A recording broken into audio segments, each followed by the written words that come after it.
The Korean Mafia boss's wife tried to humiliate the nanny until she realized he loved her. Welcome back to Soul Woven Stories. If you're new here, hit that subscribe button and drop a like. Let me know in the comments which state you're watching from. I love seeing where our community is tuning in. She forced a young housekeeper to kneel on raw marble for 6 straight hours, scrubbing the same spotless section over and over again. And while that girl sobbed until her knees bled, this woman sat on her designer couch, sipping champagne, smiling. For 3 years, this Korean crime lord's wife ruled their Manhattan penthouse like a medieval queen. Everyone who worked there lived in terror of her. Nobody dared to stand up to her. Nobody even whispered about it, until a former corporate investigator with an empty bank account and nothing left to lose stumbled onto her deepest secret. This is the story of how one woman dismantled a tyrant, not with guns, not with money, not with connections, with a single word. And I promise you, by the time this story ends, you'll never see powerful people the same way again. This isn't just about justice. It's about something far more devastating than that. Stay with me. On the 53rd floor of Manhattan's most exclusive residential tower stood a penthouse worth more than most people would earn across 3 lifetimes. The windows stretched from floor to ceiling,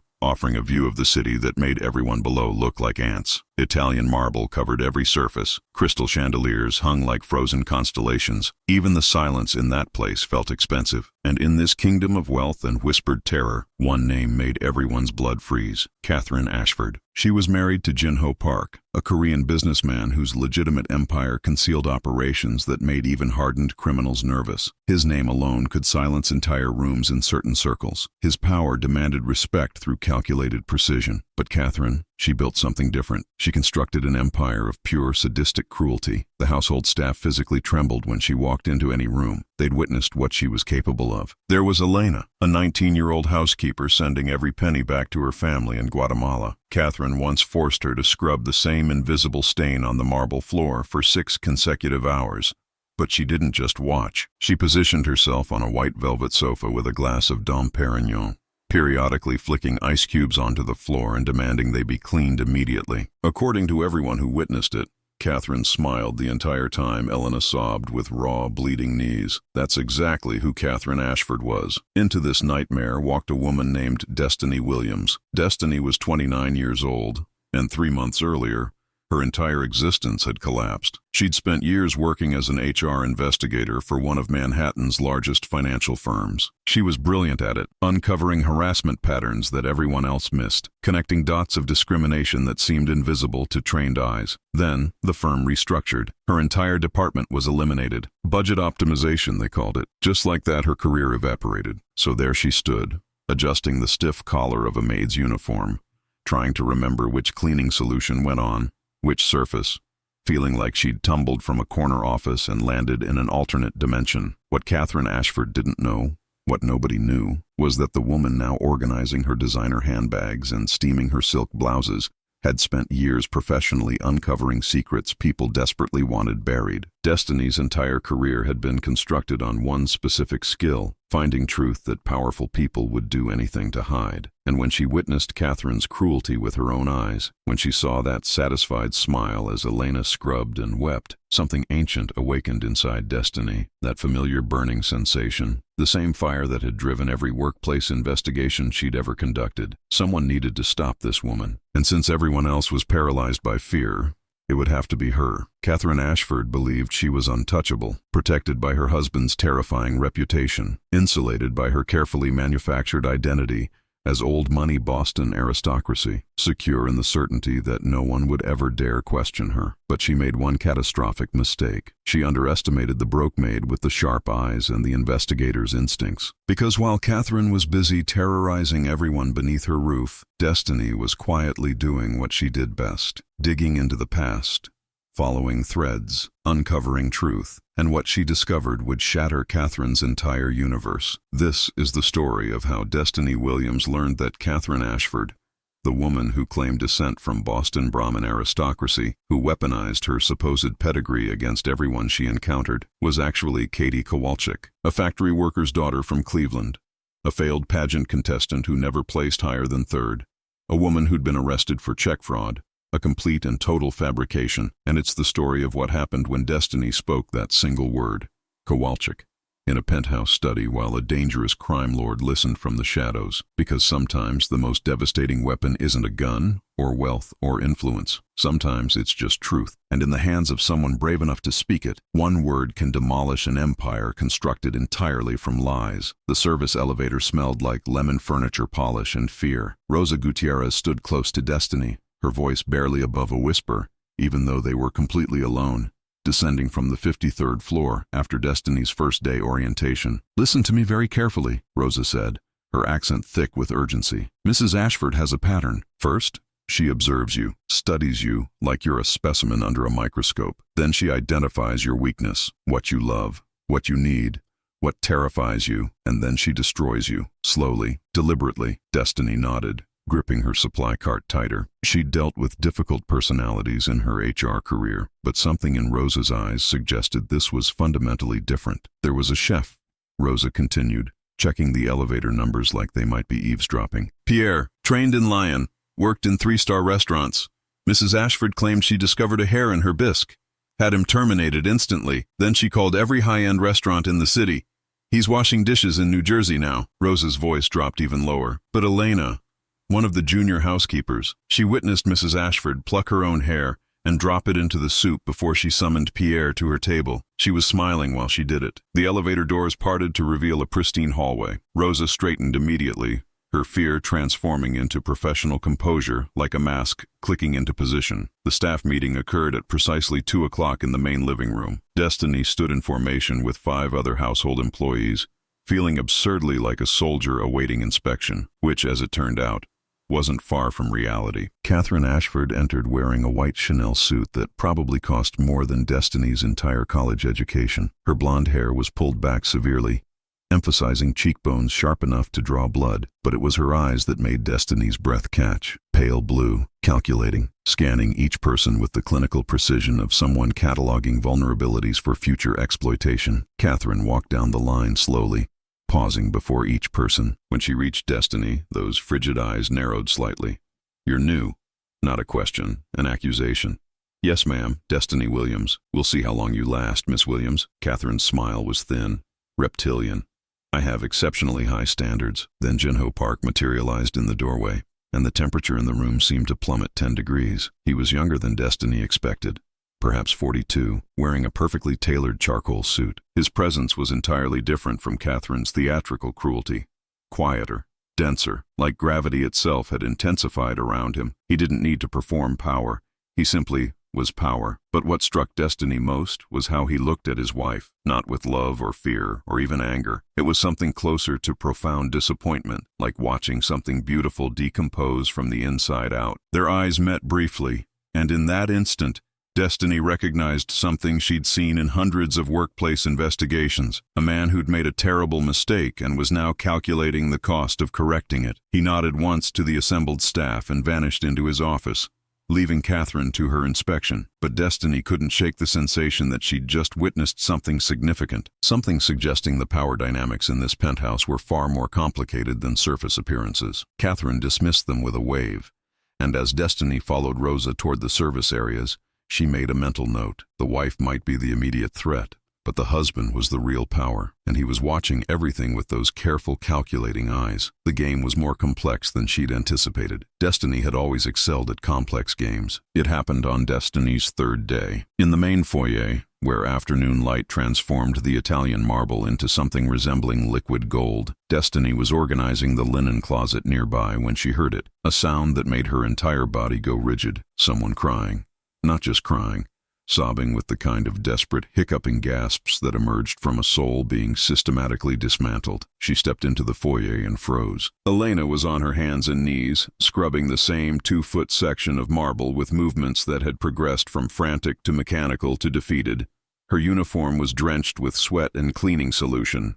Her knees, visible beneath her pushed-up skirt, were an angry crimson that was beginning to bleed through the skin. Her hands trembled as she worked the brush in circles, over and over and over, the same spot. And there, positioned on the white velvet sofa exactly 10 feet away, sat Catherine Ashford. She wore a powder blue dress and held a champagne flute like a royal scepter. Her posture was relaxed, almost lazy, like she was watching a mildly entertaining television program rather than a 19-year-old girl's psychological destruction. "I still see the smudge, Elena." Catherine's voice carried the bored inflection of someone commenting on weather. She lifted an ice cube from her glass and dropped it deliberately onto the floor 3 feet from where Elena was working. "And now there's water. Clean it immediately." Elena's sob caught in her throat. She crawled toward the ice cube, her movements slow and agonizing, and began wiping at the water with her already saturated cloth. Destiny felt it then, that old familiar burning in her chest, the same fire that had ignited every time she'd uncovered workplace harassment in her HR career, every time she'd discovered evidence of systematic abuse disguised as management, every time someone with power had weaponized that power against someone defenseless. This wasn't about cleanliness. This wasn't even about control. Not really. This was about something darker. This was cruelty as performance art, sadism as recreation. "Mrs. Ashford," Destiny heard herself say, stepping into the foyer before her brain could stop her mouth. "I can take over for Elena. She looks unwell." Catherine's head rotated slowly, those ice-blue eyes landing on Destiny with the weight of a predator noticing unexpected movement. For a moment, something flickered across her face. Surprise, maybe, or irritation that her entertainment was being interrupted. Then she smiled, small, satisfied, like she'd just discovered a new toy. "How thoughtful of you, Miss Williams, but Elena will finish what she started. Won't you, Elena?" Catherine took a delicate sip of champagne, and Destiny saw it with perfect clarity. The way Catherine tracked Elena's shoulders shaking with fresh sobs, the way her eyes followed every tear, every tremor, every sign of breaking. She was feeding on this, drawing nourishment from another person's suffering, and that's when Destiny knew. She'd encountered this pattern before in her investigations, though never quite this extreme. People who inflicted cruelty with this much calculation, this much pleasure, this much systematic precision. They were always running from something, always hiding something. The cruelest people constructed their power on the shakiest foundations, because deep down, they were terrified of being exposed as exactly what they'd once been. Powerless. Catherine Ashford had a crack in her armor. Destiny couldn't identify it yet, couldn't pinpoint its exact shape or location, but it existed.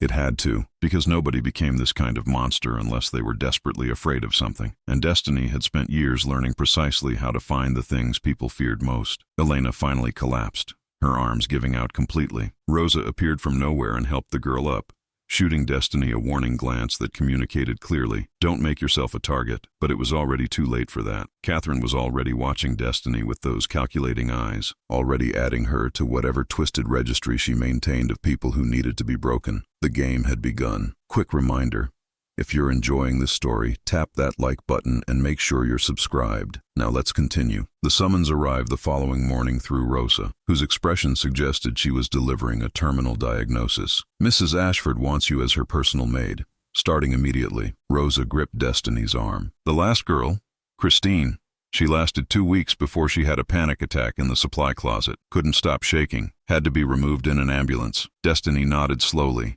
her investigator's brain already cataloging information, preparing for battle. Catherine's dressing room was larger than Destiny's entire studio apartment. Wall-to-wall mirrors, custom lighting, racks of designer clothing organized with museum-level precision. Catherine stood at the center like a general in her war room. "My tea," she began without preamble, "must be exactly 162 degrees.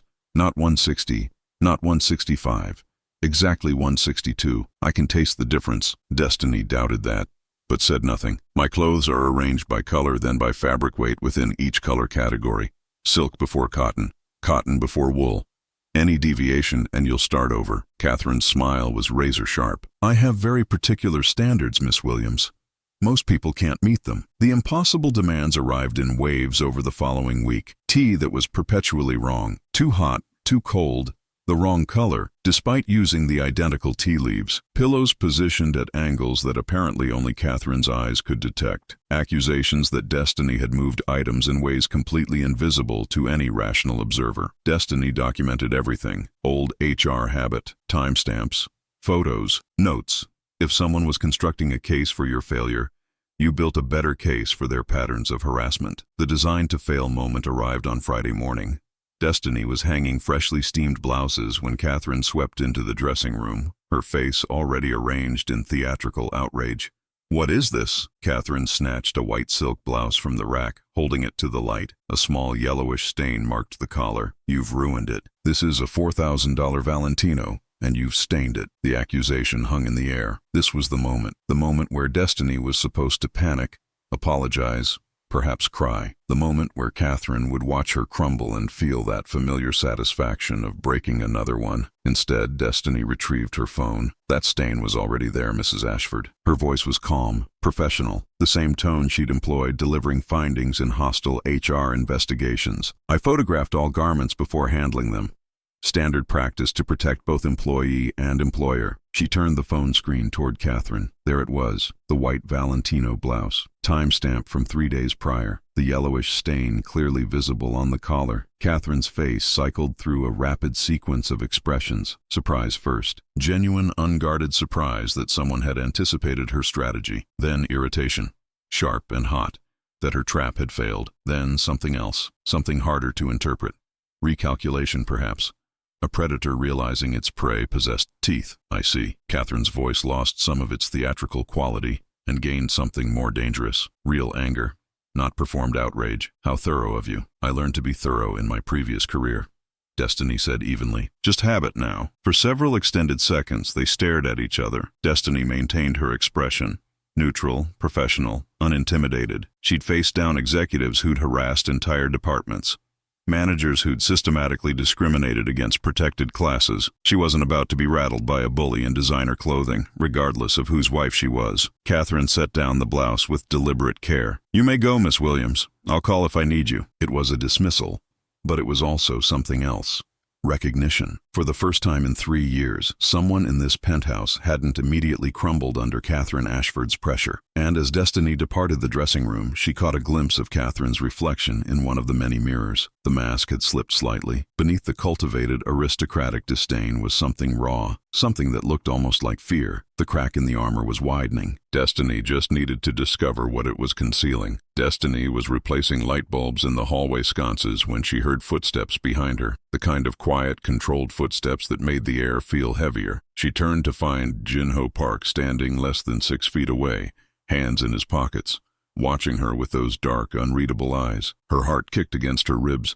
In 2 weeks of working here, he'd never directly addressed her, never directly addressed any staff member, as far as she'd observed. He existed in a different orbit, moving through the penthouse like a shadow that happened to own everything the light touched. "Miss Williams," his voice was quiet, accented but precise. "May I speak with you for a moment?" "Of course, Mr. Park." Destiny descended from the stepladder, acutely aware of her rumpled uniform and the fact that she was clutching a light bulb. He studied her for a moment, and she experienced the unsettling sensation of being assessed by someone who'd constructed an empire on reading people accurately. "I want to apologize for my wife's behavior. What occurred with the blouse this morning? I'm aware of these incidents." Destiny said nothing, just waited. Years of conducting investigations had taught her that silence often extracted more truth than questions. "My wife carries heavy things from her past," Jinho continued, and something flickered across his face. Sadness, perhaps. Or disappointment so profound it had calcified into something harder. "It makes her cruel. Not an excuse, just an explanation. With respect, Mr. Park, people carry heavy things from their past all the time. It doesn't give them permission to torture 19-year-old girls for 6 hours." The words escaped before Destiny could contain them, and for a moment, she wondered if she'd just talked herself into an early grave. But Jinho's expression softened slightly, something that might have been approval crossing his features. "No. It doesn't." He reached into his jacket and extracted an envelope, pressing it into her hands. "You handled yourself with dignity today. That's rare here. Rare anywhere, actually." The envelope was thick. Destiny could feel the weight of cash inside, far more than any reasonable tip. "I don't tolerate cruelty in my business dealings, Miss Williams. I'm precise. Sometimes harsh, but never gratuitously cruel." He paused. "My wife, she's different, and I'm trying to understand why." He walked away before Destiny could respond, disappearing into his office with that same quiet, controlled grace. She stood in the hallway, holding the envelope and a light bulb, her mind racing. "My wife carries heavy things from her past." The words echoed in her head as she returned to her quarters that night. Destiny sat on her narrow bed and thought about her mentor from her HR days, Patricia Chen, a woman who'd taught her everything about workplace investigations. Patricia had a saying she repeated like a mantra: "The cruelest people are often living in the most fragile houses. Their aggression isn't strength, it's architecture. They're building walls around their weakest point, and the more vicious the defense, the more vulnerable the thing they're protecting. Victoria's cruelty wasn't random. It was systematic, calculated, performed. She didn't just hurt people. She selected them carefully, broke them methodically, watched their destruction with that satisfied smile. That level of sadism wasn't about power.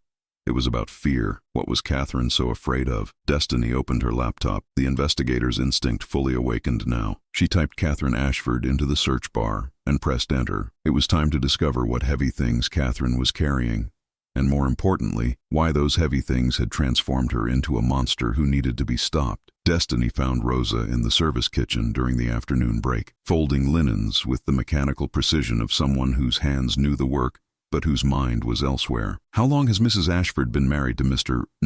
Park?"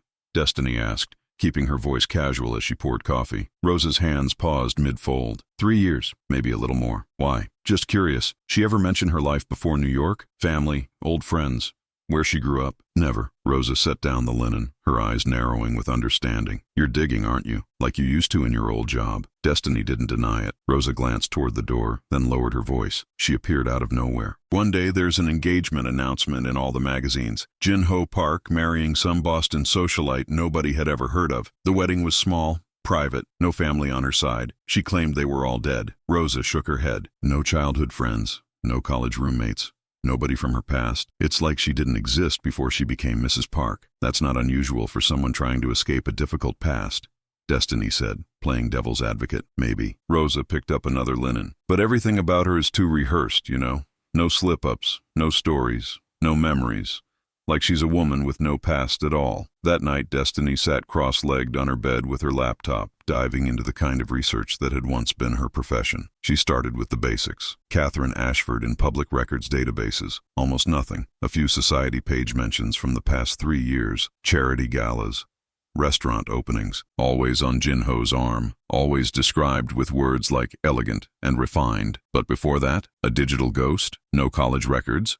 No previous addresses, no social media presence predating her engagement, no trail of the 1,000 small digital breadcrumbs that everyone left in the modern world. She found the engagement announcement in Town & Country's online archives, dated 3 years and 2 months ago. The photo showed a younger Catherine, already polished but somehow less finished. The caption read, "Technology and hospitality magnate Jin-Ho Park announces his engagement to Boston socialite Catherine Ashford, daughter of the late William Ashford III." Destiny clicked through to a deeper search on William Ashford III. Dozens of results. William Ashford, the retired surgeon in Connecticut. William Ashford, the investment banker who died in 2010 in Florida. William Ashford III, accountant in Arizona. None connected to Boston society. None with daughters the right age. None matching the patrician lineage Catherine claimed. She cross-referenced Boston social registers, alumni databases from the expected schools, Wellesley, Smith, Radcliffe. Nothing. No Catherine Ashford.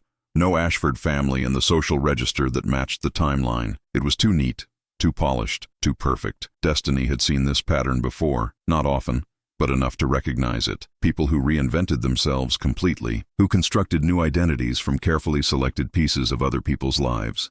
The con artists who chose common names impossible to trace, the fraudsters who claimed dead parents who couldn't contradict their stories. Catherine Ashford's past wasn't missing, it was constructed, and somewhere in the real past, the one Catherine had buried under layers of lies and carefully maintained performances, was the truth, the thing she was so desperately afraid of, the weakness that made her lash out with such calculated cruelty at anyone who might, consciously or unconsciously, remind her of who she'd really been. Destiny leaned back against her pillow, staring at the ceiling of her small room. She'd found the crack in Catherine's armor. Now she just needed to figure out what was hidden inside it, and she knew exactly where to start looking, not forward into Catherine's fabricated aristocratic present, but backward into whoever she'd been before she became Mrs. Jin-Ho Park. The real question was, who had Catherine Ashford been before she learned to be cruel? Destiny downloaded Catherine's engagement photo from the Town & Country announcement and ran it through reverse image search at 2 in the morning. Her laptop screen was the only light in her small room. The first pages of results showed exactly what she expected. The same society page mentions, the same carefully curated digital presence. But on the 4th page, buried beneath the polished results, was a cached page from a website that no longer existed. She clicked through, her heart rate accelerating. The page loaded slowly, a relic from 2018. Great Lakes Models and Promotions, Cleveland's premier talent agency. The design was cheap, the photos grainy. But there, in the third row of headshots, was a face Destiny recognized instantly. Catherine. Younger, maybe 24 or 25. The bone structure was identical, but everything else was different. Harder makeup, cheaper styling, hair teased higher, an edge to her expression that suggested hunger rather than aristocratic refinement. And beneath the photo, a name. Katie Kowalczyk, available for promotional work, trade shows, special events. Katie Kowalczyk. Destiny sat back, that familiar investigative thrill flooding her system. She typed the name into YouTube, filtering by upload date, narrowing parameters to before 2019. The third result made her breath catch. Miss Great Lakes Dreams 2017. Full pageant. The video had 312 views. Destiny pressed play. The production quality was amateur. A small-town beauty pageant held in what looked like a high school auditorium. The contestants wore evening gowns that ranged from elegant to desperate. And there, competing in the interview portion, was Catherine Ashford. Except she wasn't Catherine Ashford yet. She was Katie Kowalczyk, and she was trying so hard it was almost painful to watch. Miss Kowalczyk, the judge asked, tell us about your background and what inspires you. Katie's smile was bright, practiced, but her voice was completely different. The accent was harder, flatter, with those distinct Cleveland inflections that her current polished speech concealed so carefully. Well, I grew up in a working-class family here in Cleveland, Katie said, and Destiny heard genuine pride mixed with defensiveness. My dad worked at the plant for 28 years before it closed. He taught me that you gotta fight for what you want in this life, that nobody's gonna hand you nothing. She paused, her chin lifting slightly. I'm competing tonight because I want to show that girls like me, girls from neighborhoods like mine, we can be anything. We can be elegant. We can be refined. We deserve to be seen as more than just where we come from. The desperation in those words was visceral. The need to be seen as something other, something better, something more. Destiny recognized it because she'd heard it countless times in her HR investigations. The voice of someone who'd internalized the message that who they were wasn't good enough. The video continued. Katie didn't win. She placed third. The camera caught her face when the winner was announced, a flash of such raw, bitter disappointment that it was almost uncomfortable to witness. Destiny scrolled down to the comment section. Most were generic, posted years ago. But one, posted just 2 years ago, made her screenshot immediately. Katie Kowalczyk thought she was too good for the rest of us even back then, looking down on everyone from the neighborhood. Guess she finally found someone rich enough to get her out. Good riddance. Destiny replayed the interview portion 3 more times, studying the woman who would become Catherine Ashford, the accent, the desperation, the poorly concealed shame about her working-class origins mixed with defiant pride, the hunger to be someone else, somewhere else, anything else. This was the secret. This was what Catherine had buried under layers of aristocratic performance and sadistic cruelty. She wasn't running from tragedy or trauma. She was running from ordinariness, from being Katie Kowalczyk, factory worker's daughter, failed beauty queen, girl from a neighborhood she'd spent her whole life trying to escape. And now Destiny understood why Catherine targeted the household staff with such vicious precision. Every maid, every housekeeper, every working-class person in that penthouse was a mirror reflecting back the thing Catherine feared most, the girl she used to be. The court records from Cuyahoga County, Ohio, were public information, accessible through a database Destiny had used hundreds of times in her HR investigations. She typed in Kowalczyk, Catherine, and filtered by date range, 2017 to 2019. The result appeared at 3:40 in the morning. Kowalczyk, Catherine, petitioner, versus DeLuca, Michael, defendant, dissolution of marriage. Filed March 2018. Destiny clicked through to the full docket.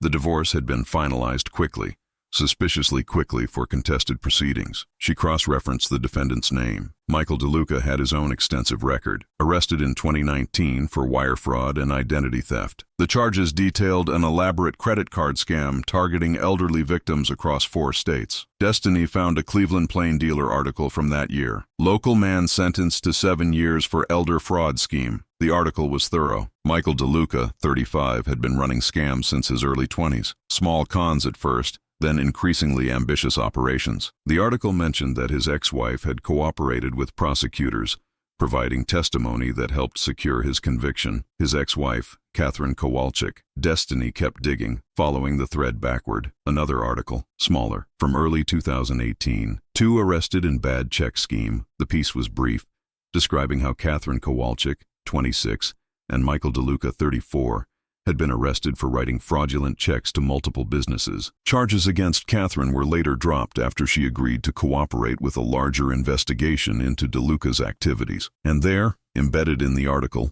barely noticeable unless you were specifically looking for it, was a thumbnail image. Destiny clicked to enlarge.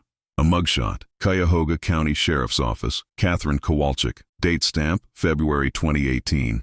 It was unmistakably her, younger, harder, makeup smeared, hair disheveled. The expression on her face wasn't the cold, aristocratic disdain Destiny knew. It was raw fear mixed with humiliation, the look of someone whose carefully constructed life had just collapsed completely. Destiny leaned back. The full picture finally assembled. Catherine Ashford didn't exist. She was a complete fabrication, a persona constructed from scratch by a desperate woman trying to escape not just her past, but her entire identity. Katie Kowalczyk, daughter of a Cleveland factory worker, failed beauty queen who placed third in a regional pageant, woman who married a con artist, maybe out of love, maybe because she thought he was her ticket out, probably some combination of both, arrested alongside him when his schemes finally caught up, made a deal, testified against him, watched him go to prison while she walked free, and then she'd done what desperate people do when their old life becomes unbearable. She invented a new one. She became Catherine Ashford, Boston socialite, daughter of the conveniently deceased William Ashford III. She erased every trace of Katie Kowalczyk,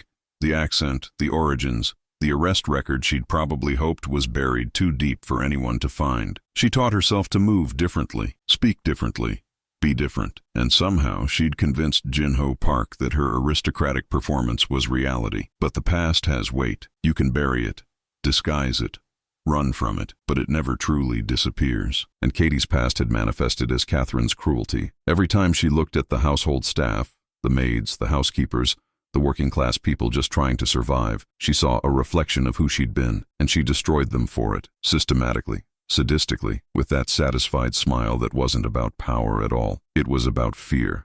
The terror that someone would look at her and see Katie Kowalczyk instead of Catherine Ashford, that someone would speak the truth she'd spent 3 years running from. Destiny had found the crack in Catherine's armor, and behind it wasn't strength or confidence or aristocratic breeding. Behind it was a frightened girl from Cleveland who'd traded a con artist husband for a crime lord husband, and convinced herself that made her royalty. Now, Destiny just had to decide what to do with that information. The summons came during the lunch hour, when the penthouse was usually empty, the other staff on their breaks. Rose's text was brief. "Mrs. Ashford wants you in the study. Now, be careful." Destiny walked through the silent penthouse, her phone in her pocket containing screenshots of everything: the pageant video, the court records, the mugshot.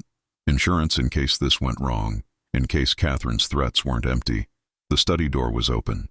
Catherine sat behind the mahogany desk in a white suit so sharp it looked like armor, her posture perfect, her expression coldly composed. She gestured to the chair across from her. "Sit." Destiny sat, keeping her hands relaxed in her lap, her breathing steady. She'd been in hostile confrontations before, executives who'd screamed, managers who'd threatened lawsuits, HR directors who'd tried to intimidate her into silence. This was just another version of the same dance. "I've been patient with you, Miss Williams," Catherine began, her voice carrying that aristocratic precision. "More patient than I should have been. But I've noticed something recently, a certain composure, a lack of appropriate fear." She stood, walking to the window, her back to Destiny. The white suit caught the afternoon light. "My husband is a very powerful man, a very dangerous man. People who disrespect him tend to disappear permanently." Catherine turned and her smile was venomous. "Now imagine what happens to someone who disrespects me, his wife, the woman he's chosen to share his life and his empire." Destiny said nothing, just watched Catherine perform her threat like a rehearsed monologue. "I can make sure you never work again, not just in New York, anywhere.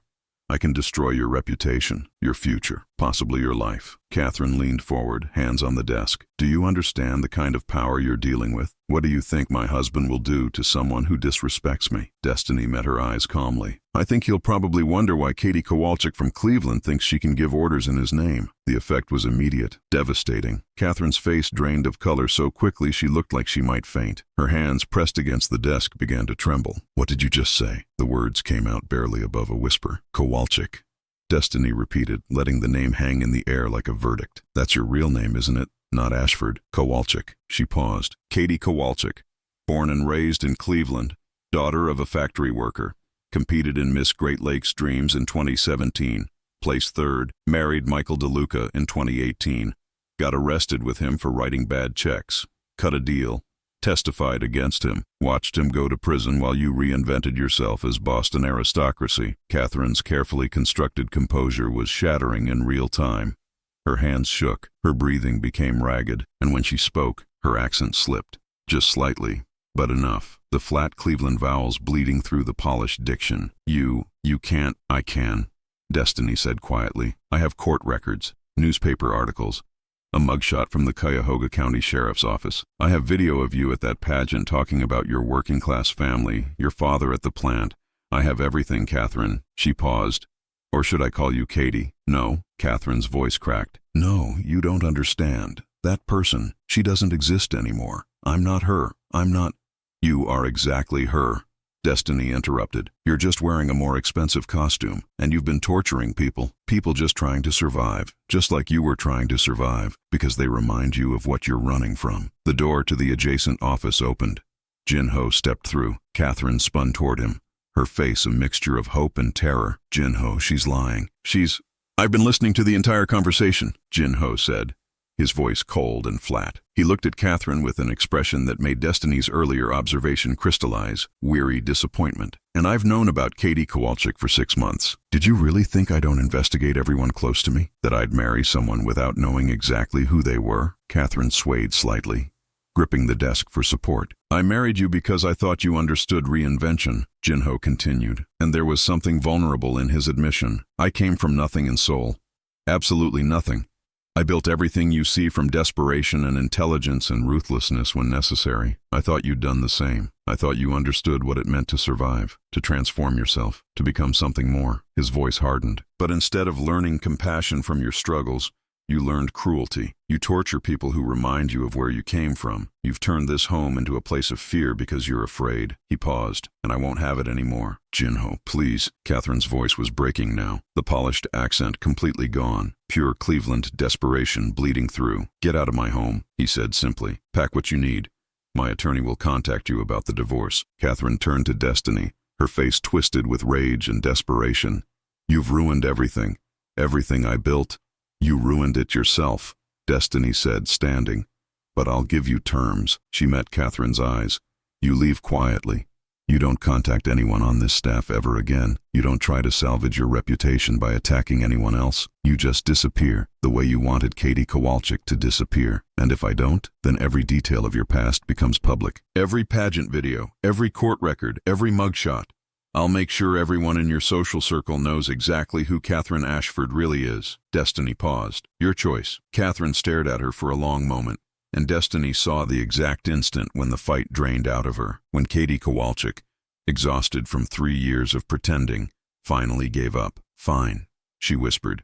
I'll go. Catherine left the penthouse exactly 30 minutes later, wheeling a single designer suitcase, her white suit somehow looking less like armor and more like a costume she was finally taking off. Her posture was defeated, shoulders curved inward, the aristocratic bearing completely gone. She looked smaller, ordinary, human. As the elevator doors closed on her, applause erupted from the hallway. The household staff had been watching from various doorways, witnessing the fall of their tormentor. Elena was there, the girl who'd scrubbed marble for 6 hours, tears streaming down her face but smiling. Rosa pushed through the small crowd and embraced Destiny, sobbing with relief. Thank you, she whispered. Thank you for being brave enough. Within the hour, a man in an expensive suit appeared. Marcus Webb, introduced as Jin-Ho's attorney for his legitimate business interests. He'd witnessed the entire confrontation from the adjacent office. Mr. Park owns several legal enterprises, Webb explained, his card identifying him as specializing in corporate law, real estate development, restaurants, import-export. We need someone to head compliance and internal investigations. Someone with integrity who can't be intimidated. He paused. The compensation is substantially better than your previous HR position. Destiny accepted before he'd finished explaining the benefits package. Later that evening, Jin-Ho found her on the penthouse terrace, looking out over the city as the sun set over the Manhattan skyline. You didn't have to do what you did today, he said quietly. standing beside her. You thought you could have been killed. Why risk it? Destiny considered the question. Because someone had to, and everyone else was too afraid. I've been trying to transition away from my other operations for 3 years, Jinho said, and there was something vulnerable in his admission. Building legitimate businesses, distancing myself from the violence. But it's difficult to trust people when you've lived in a world where deception is currency and betrayal is constant. He turned to look at her directly. You stood up to someone you believed could have you killed. That's either extraordinary courage or extraordinary foolishness. He paused. Either way, it's exactly what I need. Someone with a moral compass who doesn't break under pressure. Someone who investigates truth instead of constructing lies. There was something in the air between them. Complicated, dangerous, but undeniably real. An attraction built not on the usual foundations but on recognition. Two people who understood what it meant to reinvent yourself, though they'd chosen vastly different paths. His phone rang, breaking the moment. He glanced at the screen. Catherine's attorney, requesting a meeting about the divorce settlement. A slight smile crossed his face. Not cruel, but knowing. She's going to learn that Katie Kowalczyk's survival skills are more valuable than Catherine Ashford's pretensions ever were. Hopefully this time she'll learn the right lessons. He left to take the call. Destiny remained at the windows, her reflection superimposed over the city lights beginning to flicker on below. She thought about the journey that had brought her here, from corporate HR investigator, to unemployed, to maid, to whatever she was becoming now. The most powerful thing you can do is refuse to be afraid of someone else's constructed image. She realized something then. Real power isn't about who you can hurt. It's about who you are when no one's watching. And the funny thing about people who build their entire identity on lies, one word of truth can bring the whole thing crashing down. She touched the window glass, feeling the cool surface against her palm. For the first time in months, she recognized the woman in the reflection, not as a displaced professional scrambling for survival, not as a maid out of place in a world of luxury and danger, but as someone who'd refused to be afraid when everyone else was terrified, someone who'd seen injustice and decided to stop it. Consequences be damned, and that, she realized with sudden clarity, was the most dangerous thing a truthful person could be. Behind her, the penthouse hummed with new energy. Staff members moved with lighter steps, spoke with fuller voices, existed without fear for the first time in 3 years. Elena was laughing in the kitchen. Rosa was singing while she worked. One woman's courage had changed an entire world. Destiny smiled at her reflection and thought about tomorrow, her first day in her new position. Building something legitimate with a man trying to escape his own constructed identity. It would be complicated. It would be challenging. It might even be dangerous, but it would be real. And after everything she'd been through, real was exactly what she needed. Hey besties. In this story, we learned that the most powerful weapon against cruelty isn't violence or money. It's the courage to speak one word of truth. Thank you so much for watching. Please like, subscribe, and share. Drop a comment below. I'd love to hear your thoughts on this story.